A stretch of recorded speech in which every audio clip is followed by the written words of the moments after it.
자, 여기 미워하다로 번역된 히브리어 사내는 다르게 해석될 수 있습니다.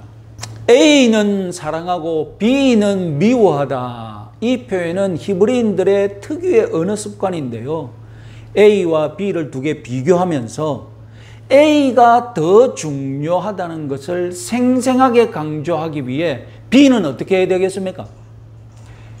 A를 높이는 방법은 뭐가 있습니까? B를 낮추고 악마화하면 되잖아요. 그죠? A를 천사로 만드는 방법은 뭡니까? B를 악마화하면 되거든요. 그래서 이 유대인들은 A를 사랑했다. 그러나 B는 미워했다. 이런 식으로 표현한 것입니다. 그러니까 A는 사랑하고 B는 미워한다. 이 표현에서 B는 미움을 받는 것이 아니라 덜 사랑받는 존재, 중요하지 않은 존재라는 것을 뜻합니다. 자, 예수님도 히브리인이었습니다. 그러면 히브리인의 언어 습관 그대로 가지고 계시겠죠? 그럼 미워하다는 단어를 덜 사랑한다는 뜻으로 사용했을까요? 안 했을까요? 하셨습니다. 같이 한번 읽어볼까요? 누가복음 14장 26절 말씀 같이 한번 읽어보겠습니다. 물은 내게 오는 자가 자기 부모와 처자와 형제와 자매와 더욱이 자기 목숨까지 미워하지 아니하면 능히 내 제자가 되지 못하고. 예수님을 올바로 믿는 사람은 부모와 처자와 형제 자매를 미워하지 않습니다. 그런데 여기서 미워하라고 합니다. 그러면 어떻게 해석해야 되겠습니까? 예수를 잘 믿으면 우리는 정말로 가족을 미워합니까? 내가 예수님 때문에 가족을 미워한다고 막 미워 뭐 이러면 내가 거룩해집니까? 무슨 뜻입니까? 덜 사랑, 누구를 더 사랑하라는 겁니까?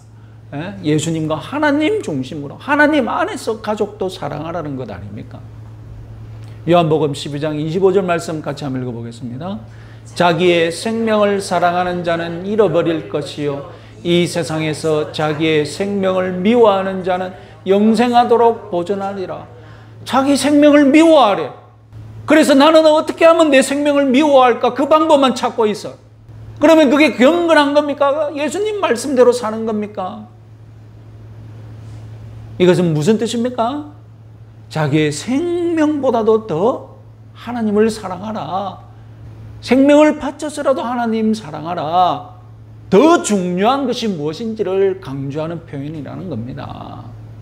심지어 미워하다라는 이 히브리어 사내가 미워하다라고 그대로 번역하지도 않은 경우도 있습니다. 사내는 우연찮게 레아에게도 사용되었습니다. 같이 한번 읽어보겠습니다. 29장 31절 여호와께서 레아가 사랑받지 못함을 보시고 그의 태를 여셨으나, 여기서 사랑받지 못한다고 번역이 되었는데 문자 그대로 번역하면 미움받음을 보시고입니다.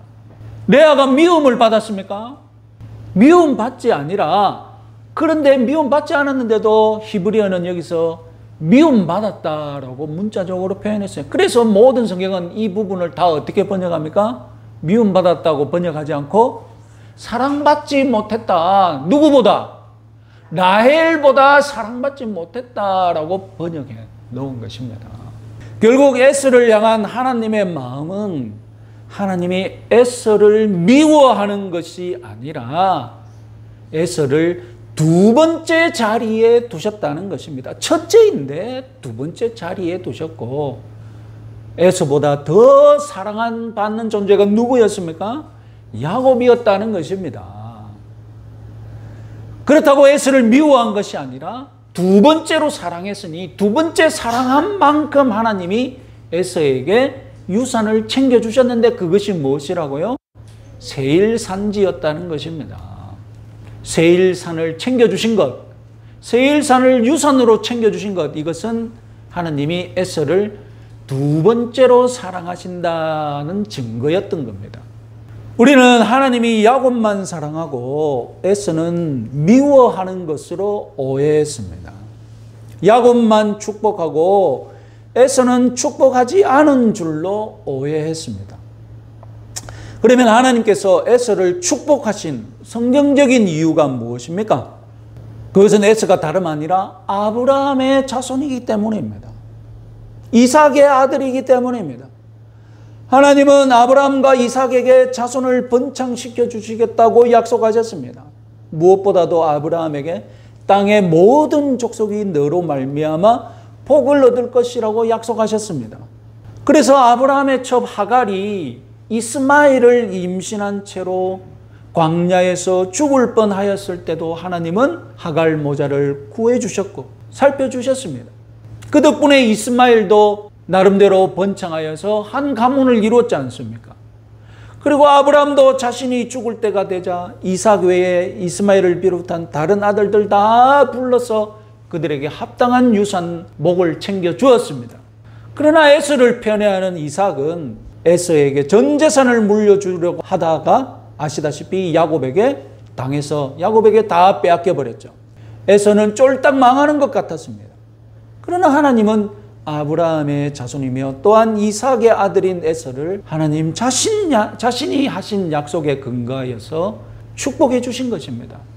약속의 땅 가나안은 야곱에게 주기로 했으니 가나안 약속의 땅 밖에 있는 세일 산지를 하나님께서 챙겨주셔서 여기서 살아라 정착하도록 하나님이 도와주셨고, 가나안 정착하는 거나 에서가 세일에 정착하는 과정은 다 똑같았다. 하나님의 보호하심 가운데 일이 진행된 것이다. 하나님이 에서를 축복하셨다는 사실은 신약의 교회에게도 큰 교훈을 주고 있습니다. 믿는 우리가 야곱처럼 첫 번째 사랑을 받고 있다면 믿지 않는 자들도 에서처럼 하나님의 두 번째 사랑을 받고 있음을 유념하시기 바랍니다. 그런데 성경에서 민족 차별, 민족 혐오, 민족 학살 이야기를 좋아하는 기독교인들이 있습니다. 구약을 문자 그대로 지켜야 한다는 해석 원칙을 따른답시고 구약 율법, 구약에서 하나님이 명령하신 것 그대로 지켜야 한다라고 믿고 신약 시대에 문자 그대로 적용합니다. 오늘날의 유대인들, 지금 이스라엘 국민들이 팔레스타인 사람들을 차별하고 혐오하고 학살하고 있지 않습니까? 유대인들은 내 이웃을 사랑하라는 레위기 명령을 어떻게 해석합니까? 그건 이웃은 유대인끼리 사랑하라는 명령이다. 이렇게 해석합니다. 그러니까 자기 주위에 이웃으로 있는 팔레스타인 사람들은 이웃으로 인정하지 않습니다. 대신 구약의 명령대로 이방 민족을 혐오하고 학살하는 것은 하나님이 허락하신다라고 믿으니까 나치가 유대인들을 학살하는 것은 범죄지만 유대인들이 팔레스타인들을 학살하는 것은 성경적이다라고 믿고 있는 겁니다. 그런데 기독교 개신교인들 중에도 차별과 혐오와 학살을 성경 안에서 정당화하려 하는 작자들이 있습니다. 역시 원칙은 무엇입니까? 성경을 문자 그대로 해석하고 적용해야 한다고 믿는 근본주의자들, 세대주의자들입니다. 특히 미국에 그런 사람들이 많죠. 그 바람에 미국의 극우 기독교인들이 지지하는 것이 마가, Make America Great Again, 미국을 다시 위대하게. 이들이 믿는 바가 무엇입니까? 이스라엘은 유대인을 하나님이 택했다면 미국의 기독교인들은 하나님이 아메리카를 선택하셨다라고 믿는 겁니다. 그래서 미국을 위대하게 만드는 것이야말로 하나님의 뜻이니 다른 민족들은 착취당해도 다른 국가들은 착취당해도 된다라고 생각하는 겁니다. 그래서 지금 열심히 온 세계를 돌아다니면서 삥 뜯고 있잖아요.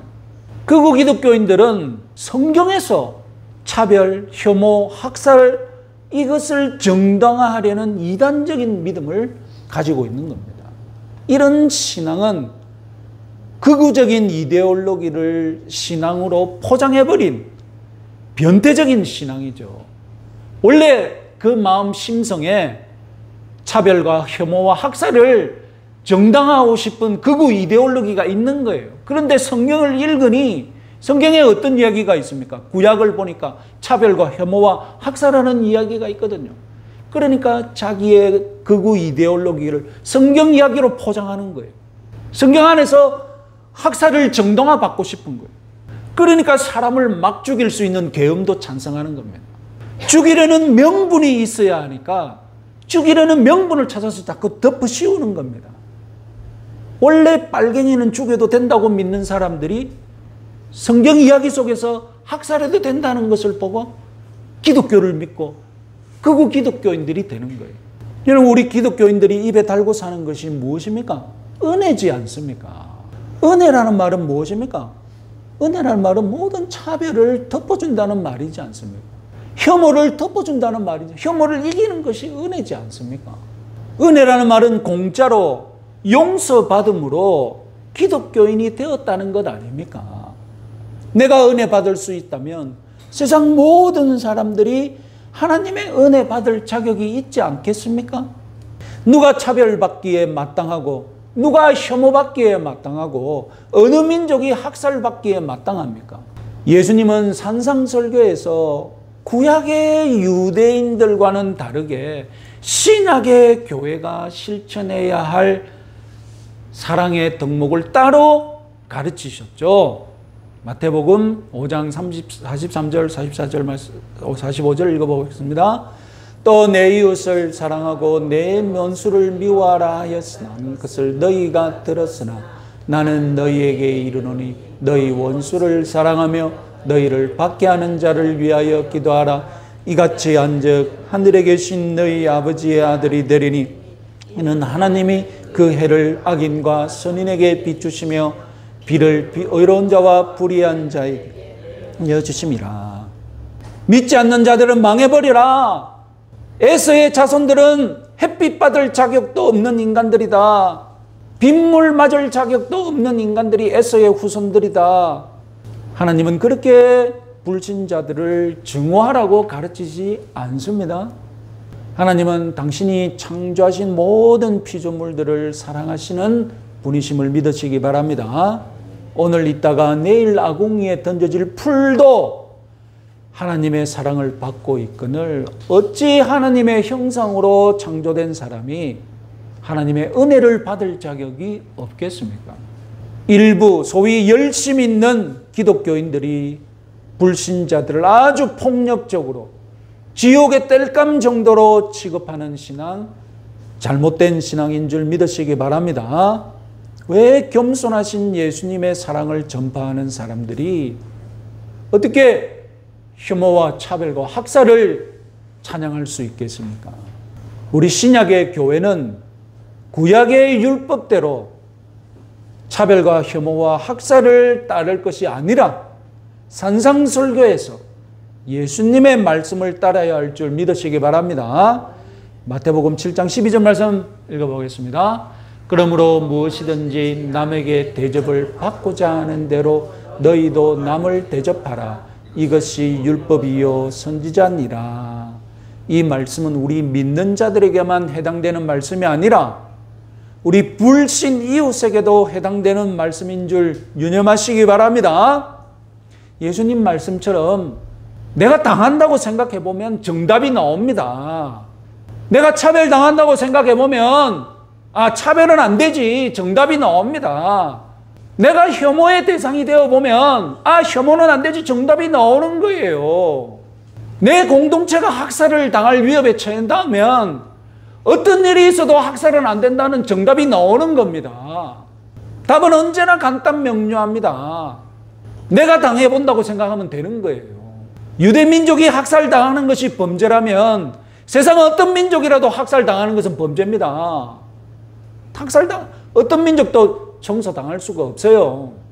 오늘 하나님이 에서마저도 축복하신 것을 유념하시기 바랍니다. 그 이유는 아브라함과의 약속 때문이었죠. 땅의 모든 족속이 너로 말미암아 복을 얻으리라.